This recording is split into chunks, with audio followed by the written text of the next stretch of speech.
El tesoro del lago Titicaca. Los conquistadores españoles avanzaban arrasando con todas las riquezas del imperio. No se contentaban con los que les había entregado Atahualpa.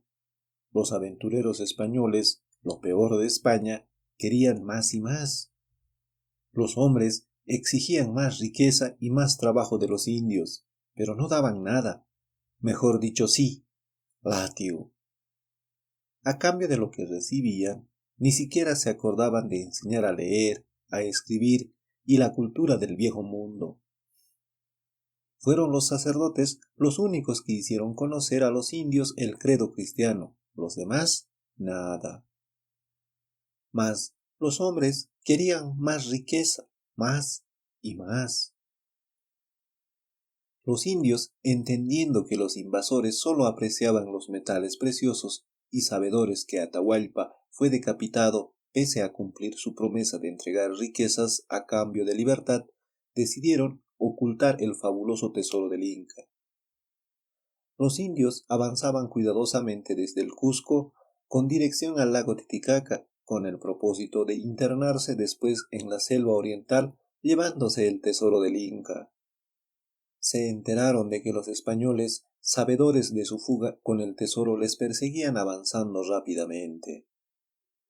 Pasco y Huita, un matrimonio joven, siervo de los que trasladaban el tesoro, escucharon casualmente una conversación de los indígenas en la que acordaban repartir el tesoro con los españoles a cambio de dejarles vivir en Europa por el resto de sus vidas. Pasco y Huita decidieron asesinarlos mientras éstos descansarían.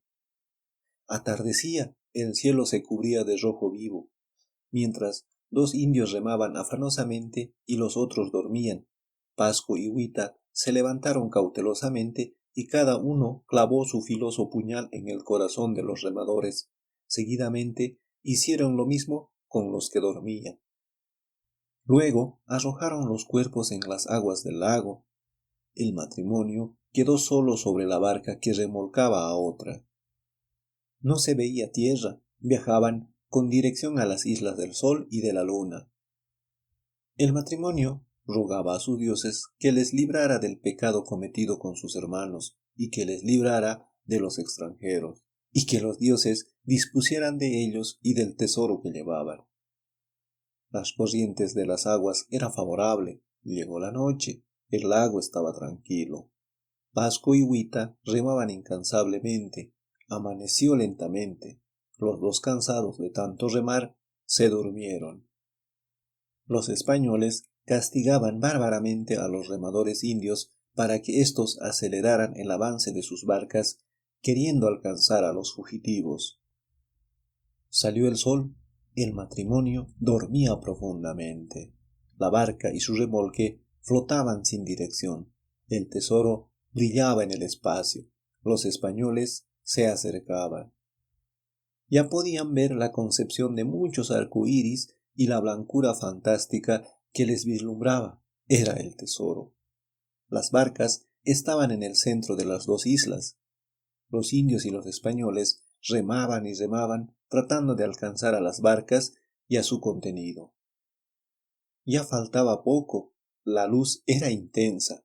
El deseo de poseer las riquezas les enajenaba. El lago, que estaba tranquilo, empezó a moverse.